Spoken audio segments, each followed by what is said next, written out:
हमारे ऋषि मुनियों का कहना है कि आप चाहें तो हवा में तैर सकते हैं, पानी पर चल सकते हैं, पूरी दुनिया जीत सकते हैं, लेकिन अपने मन की चाल समझना इन सब कामों से कठिन काम होता है। आपने कभी ख्याल किया होगा कि आप जो काम करना चाहते हैं आपका मन उससे उल्टा काम करता है। उदाहरण के लिए, अगर आप सिगरेट पीना छोड़ना चाहते हैं, आप खुद से दृढ़ निश्चय भी लेते हैं, लेकिन कुछ ही समय बाद आपका मन आपको खींचकर वापस उसी सिगरेट के पास लाकर खड़ा कर देता है। और ये बात सिर्फ सिगरेट पर लागू नहीं होती।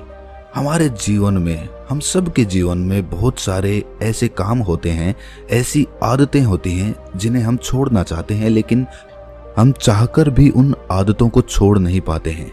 लेकिन अगर हम प्रयास करके अपने मन के दृष्टा बन जाते हैं, उसके साक्षी बन जाते हैं, तो हम अपने मन की चाल को पकड़ सकते हैं। और अगर एक बार हमें अपने मन की चाल पकड़ में आ जाए तो फिर हम कोई भी आदत छोड़ सकते हैं, या फिर इसके उलट कोई भी आदत अपना सकते हैं, जैसे कि ब्रह्म मुहूर्त में उठने की, या फिर कोई भी ऐसा काम जिसे करने में हमें आलस्य आता है, क्योंकि हमारी आदतों के पीछे मूलभूत बिंदु हमारा मन ही होता है और हम उसे ही नज़रअंदाज करके चलते रहते हैं और बाद में पछताने के सिवाय हमारे पास कोई चारा नहीं बचता। आज की जो बोध कहानी मैं आपको सुनाने जा रहा हूँ, उसमें आपको कुछ ऐसे तरीके पता चलेंगे जिससे कि आप अपने मन की चाल को भली भांति पकड़ सकते हैं, उसको जान सकते हैं, उसका निरीक्षण कर सकते हैं और उसके बाद अपनी आदतों में बदलाव कर सकते हैं। एक बार एक वाचाल शिष्य एक गुरु के आश्रम में शिक्षा ग्रहण करने के लिए आया हुआ था। वो शिष्य अपने गुरु की बात कम सुनता था, लेकिन अपनी बात बताने में वो बहुत उत्सुक रहता था। एक दिन गुरु ध्यान पर चर्चा कर रहे थे। ध्यान किस प्रकार किया जाता है और ध्यान का क्या महत्व होता है, इसी पर चर्चा चल रही थी। आश्रम के सभी शिष्य मौन होकर अपने गुरु की बातों को सुन रहे थे। गुरु उनको समझा रहे थे कि आप किसी भी प्रकार का ध्यान करते हो, लेकिन ध्यान की गहराइयों में जाने के लिए आपको अपने मन के अंदर प्रेम जागृत करना होगा। ध्यान करते समय आपको निरंतर अपने मन का निरीक्षण करना होगा कि आपके मन के अंदर किस प्रकार के विचार आते हैं। गुरु अपनी बात पूरी कर पाते इससे पहले ही वो वाचाल शिष्य बीच में ही बोल पड़ा। उसने कहा, गुरुजी, मैं बहुत दिनों से अपने मन का निरीक्षण कर रहा हूँ। मैं हर आने जाने वाले विचार को बड़ी गहराई से देखता हूँ, समझता हूँ, लेकिन उसके बावजूद मेरे मन की आदतों में कुछ बदलाव नहीं आ रहा है। मैं अक्सर सुबह देरी से उठता हूँ और रोज रात को मैं यही सोचकर सोता हूँ कि मैं सुबह जल्दी उठूंगा, जल्दी उठकर ध्यान करूंगा, अपने मन का निरीक्षण करूंगा, लेकिन मैं ये कर नहीं पाता हूँ। मैंने अपने साथी शिष्यों से भी इस बारे में चर्चा की, लेकिन उनके पास भी इसका कोई जवाब नहीं है। इस आश्रम में कोई एक दूसरे से बात ही नहीं करना चाहता। सब लोग चुपचाप रहते हैं, कोई चर्चा नहीं होती। ऐसे हम अपने मन को कैसे समझ पाएंगे, उसका निरीक्षण कैसे कर पाएंगे? जब तक हम अपने मन के विचारों का, अपने मन की आदतों का एक दूसरे के सामने जिक्र नहीं करेंगे, उसकी चर्चा नहीं करेंगे, उस पर बहस नहीं करेंगे, तब तक हम चुप रहकर अपने मन को कैसे समझ पाएंगे? कृपया करके इन सभी शिष्यों को समझाने की कृपा करें कि कम से कम एक दूसरे से अपने मन की बात साझा तो करें। उनके मन में क्या विचार चलते हैं, ध्यान में उनके अंदर क्या बदलाव आता है, वो क्या महसूस करते हैं ध्यान करते वक्त। कम से कम आश्रम में इन बातों की तो चर्चा होनी चाहिए। गुरु ने उस वाचाल शिष्य से पूछा कि तुम दूसरों के मन की बात क्यों जानना चाहते हो? उससे तुम्हारा क्या फायदा होगा? क्या तुम्हें आत्मनिरीक्षण करने के लिए दूसरे के मन के विचार जानना जरूरी है? उनके मन में क्या चलता है, इससे तुम्हारा क्या फायदा होगा? क्या तुम मुझे इस बात का उत्तर दे सकते हो? वाचाल शिष्य ने अपने गुरु से इस प्रकार के उत्तर की अपेक्षा नहीं की थी। उसने सोचा कि बात तो गुरुजी ठीक कह रहे हैं, इससे मेरा क्या फायदा होगा? अगर मैं दूसरे के मन की बात जान भी लूंगा या फिर दूसरों के सामने अपने मन की बात बता भी दूंगा, तो उससे मेरा क्या फायदा होगा? क्या मैं अपने मन को समझ पाऊंगा? वो वाचाल शिष्य अपने ही द्वारा किए गए प्रश्न में उलझ चुका था। उसके पास इसका कोई उत्तर नहीं था, लेकिन फिर भी उसने दूसरे शिष्यों के सामने अपनी बात को ऊंचा दिखाने के लिए गुरुजी से कहा, कि गुरुजी, अगर हमें ये पता चल जाएगा कि दूसरे के मन में क्या विचार चलते हैं और उन विचारों का वो ध्यान में जाकर किस प्रकार निरीक्षण करते हैं, तो इससे तो हमें भी ध्यान लगाने में आसानी रहेगी। हम भी अपने ध्यान में उसी प्रकार अपने विचारों का निरीक्षण कर पाएंगे, अपने मन को समझ पाएंगे। क्या आपको नहीं लगता कि गहरा ध्यान लगाने के लिए किन बातों का ध्यान रखा जाए, किस प्रकार अपने मन का निरीक्षण किया जाए, इस बात की चर्चा करने से दूसरे शिष्यों का भी भला हो सकता है।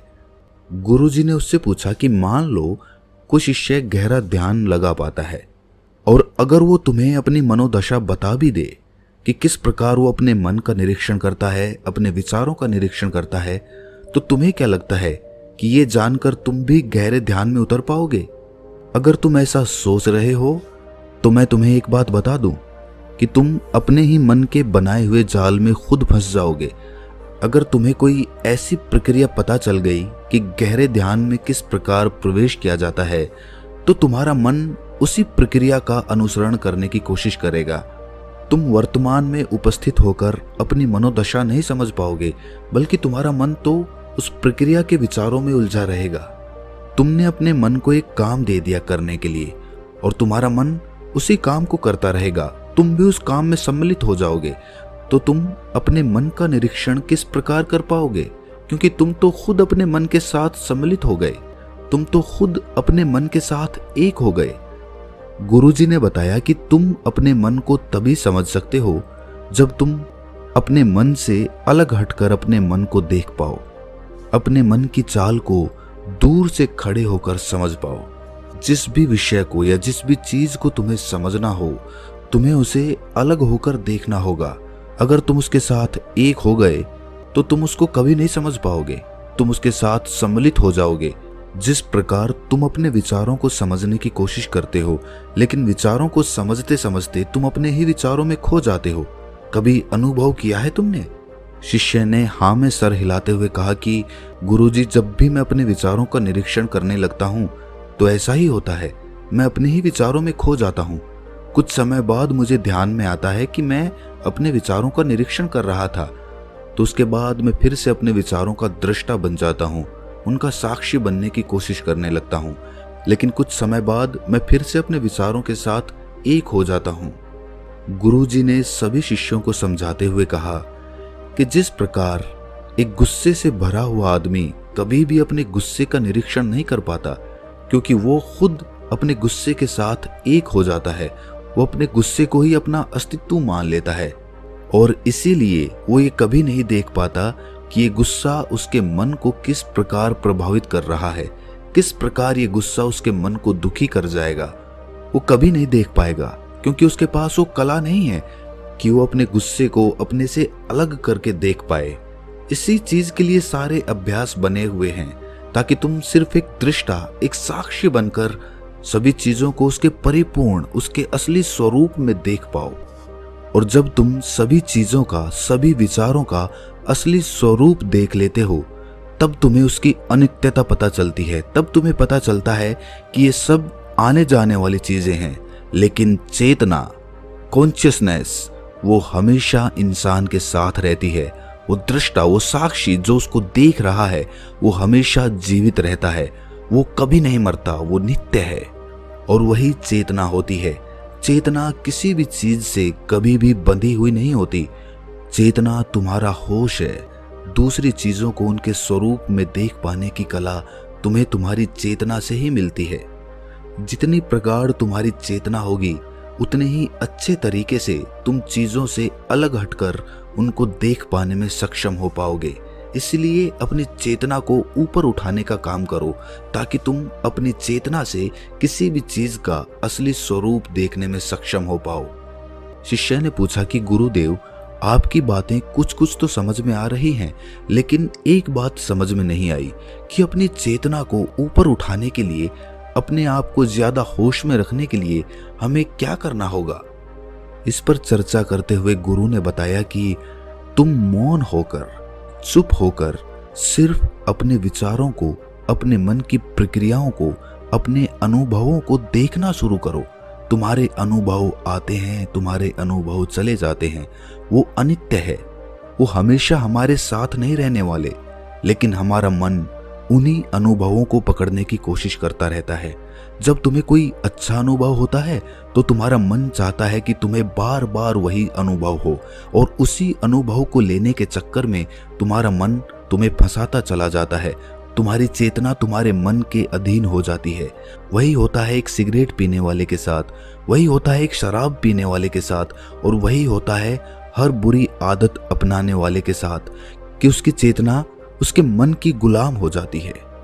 अगर तुम अपनी चेतना को अपने मन से आजाद करना चाहते हो तो सबसे पहले मौन रहना सीखो, चुप रहना सीखो। तुम्हारे ज्यादा बोलने की आदत, दूसरों से उनके अनुभव सुनने की आदत तुम्हारे मन को और ज्यादा भर देगी। लेकिन अपनी चेतना को आजाद करने के लिए तुम्हें अपने मन को खाली करना सीखना होगा। जब तुम अपने मन को खाली करोगे तब तुम्हें अपनी चेतना का असली स्वरूप दिखाई देगा। तब तुम्हें पता चलेगा कि मौन रहकर, चुप रहकर अपनी चेतना को कैसे ऊपर उठाया जाए, कैसे हमेशा चैतन्य रहा जाए। चैतन्य रहना ही हमारा असली स्वरूप होता है, लेकिन हम उसे भूल चुके हैं अपने मन के अधीन होकर। इसीलिए अपनी चेतना को अपने मन से छुटकारा दिलाना होगा। इसके लिए तुम चुप रहकर अपने मन के विचारों को देखना शुरू करो, उसके अनुभवों को महसूस करना शुरू करो। जब तुम अपने मन के साक्षी हो जाते हो, अपने मन के दृष्टा हो जाते हो, उसे देखने वाले हो जाते हो, तब तुम्हें पता चलता है कि तुम्हारे मन में एक विचार जाता है तो दूसरा आ जाता है, दूसरा जाता है तो तीसरा आ जाता है। और इस प्रकार जिस तरह सड़क पर भीड़ चल रही होती है, लोगों का हुजूम चल रहा होता है, एक आदमी जाता है तो दूसरा आता है, दूसरा जाता है तो तीसरा आता है, उसी प्रकार हमारे मन की भूमि में अनेकों अनेक विचार आते और जाते रहते हैं। लेकिन धीरे धीरे हम उनसे जुड़ते नहीं हैं, उनके साथ बहने नहीं लग जाते, उनके साथ खो नहीं जाते, बल्कि उनको साक्षी होकर बस देखते रहते हैं। और देखते देखते धीरे धीरे वो सभी विचार विलीन होने लगते हैं, और उसके बाद हमारे मन की भूमि पूरी तरह से खाली हो जाती है। और अब हमें पहली बार अपने चैतन्य होने का पता चलता है। हमें पता चलता है कि हमारी चेतना ही हमारा असली आनंद है, वही हमारा स्वरूप है। और उसके लिए अपने मन की भूमि से खरपतवार हटानी जरूरी होती है। उसके लिए मेहनत नहीं करनी, बस उन विचारों को देखते रहना है। एक विचार जाता है तो दूसरा आता है, दूसरा जाता है तो तीसरा आता है। बस देखते रहो, साक्षी बने रहो, दृष्टा बने रहो, और देखते देखते वो विचार विलीन हो जाते हैं।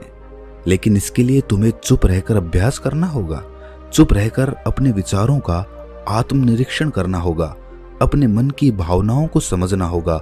कब तुम्हें गुस्सा आता है, कब तुम्हें खुशी होती है, उसे अलग खड़े होकर देखना होगा। जब भी हमें गुस्सा आता है या खुशी होती है या किसी से घृणा होती है तो हम तत्क्षण उत्तेजित हो जाते हैं, और उत्तेजना की वजह से ही हम उन भावनाओं को अलग होकर देख नहीं पाते हैं। लेकिन अगर हम उत्तेजित ना हों, शांत रहें, शिथिल रहें, तो हम अपने मन की भावनाओं को समझ सकते हैं, उनको जान सकते हैं। और जब हम अपने मन की भावनाओं को जानने लगते हैं तब हमें पता चलता है कि कोई भी भाव हमेशा नहीं रहता। एक भाव जाता है तो दूसरा चला आता है। खुशी हमेशा नहीं रहती, दुख हमेशा नहीं रहता, गुस्सा हमेशा नहीं आता, घृणा हमेशा नहीं होती। जब इन बातों को हम समझने लगते हैं तो ये सारे भाव हमारे अंदर से विलीन होने लगते हैं, और सिर्फ एक प्रेम, एक आनंद हमारे अंदर बच जाता है। उसे ही हम परमानंद कहते हैं, और वही हमारा असली स्वरूप होता है। इसीलिए अपने मन की चाल में तुम खुद मत फंस जाना।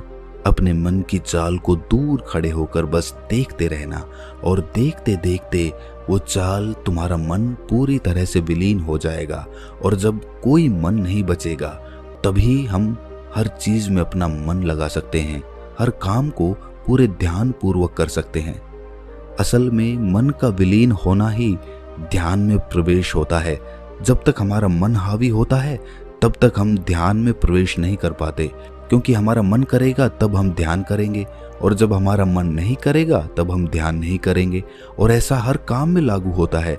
लेकिन एक बार अगर हमारा मन विलीन हो जाता है तो हम हर काम में ध्यान लगा सकते हैं और ध्यान ही हमारा असली स्वरूप बन जाता है, वही चेतना बन जाती है। इस ज्ञान भरी चर्चा को सुनकर सभी शिष्य प्रसन्न हो गए, लेकिन गुरु ने उन्हें चेतावनी देते हुए कहा कि तुम प्रसन्न हो रहे हो, ये भी तुम्हारे मन की एक भावना है। तुम्हें ये बातें सुनने में मजा आ रहा है, इसीलिए तुम प्रसन्न हो रहे हो, लेकिन ये बातें हमेशा कोई तुम्हें नहीं सुनाएगा और इसी वजह से तुम्हारा मन हमेशा प्रसन्न नहीं रह पाएगा। अगर तुम्हें असली आनंद की खोज करनी है, ऐसी प्रसन्नता हासिल करनी है जो कभी विलीन ना हो, तो तुम शांत होकर, मौन होकर, भावना रहित होकर अपने विचारों और अपनी भावनाओं को देखना शुरू करो। उसके बाद तुम्हें खुद ही महसूस होगा कि चेतना जो होती है वो शाश्वत होती है, वो कभी नहीं मरती और बाकी सभी चीजें अनित्य हैं, वो खत्म हो जाएंगी, वो मर जाएंगी, वो पीछे छूट जाएंगी। कोई भी चीज इस संसार में शाश्वत नहीं होती सिवाय हमारी चेतना के। जब हमारे प्राण छूटते हैं तो हमारे शरीर से सबसे पहले हमारी चेतना ही निकलती है, इसीलिए चेतना कभी नहीं मरती। गुरु ने सभी को निर्देश देते हुए कहा कि आज हम मौन रहकर अपने मन के विचारों और उसकी भावनाओं पर ध्यान लगाएंगे, उसके साथ सम्मिलित नहीं होंगे, बस उसे दूर से खड़े होकर देखते रहेंगे। थोड़ा कठिन है, लेकिन अभ्यास करने से तुम इसमें पारंगत हो जाओगे। और इसके बाद गुरु ने सभी को ध्यान लगाने का संकेत किया। तो दोस्तों, कैसी लगी ये कहानी आपको कमेंट सेक्शन में ज़रूर बताना, और अच्छी लगी हो तो इस चैनल को सब्सक्राइब करके नोटिफिकेशन बेल को ज़रूर प्रेस कर देना। तो मिलते हैं किसी अगली कहानी में, तब तक के लिए अपना ख्याल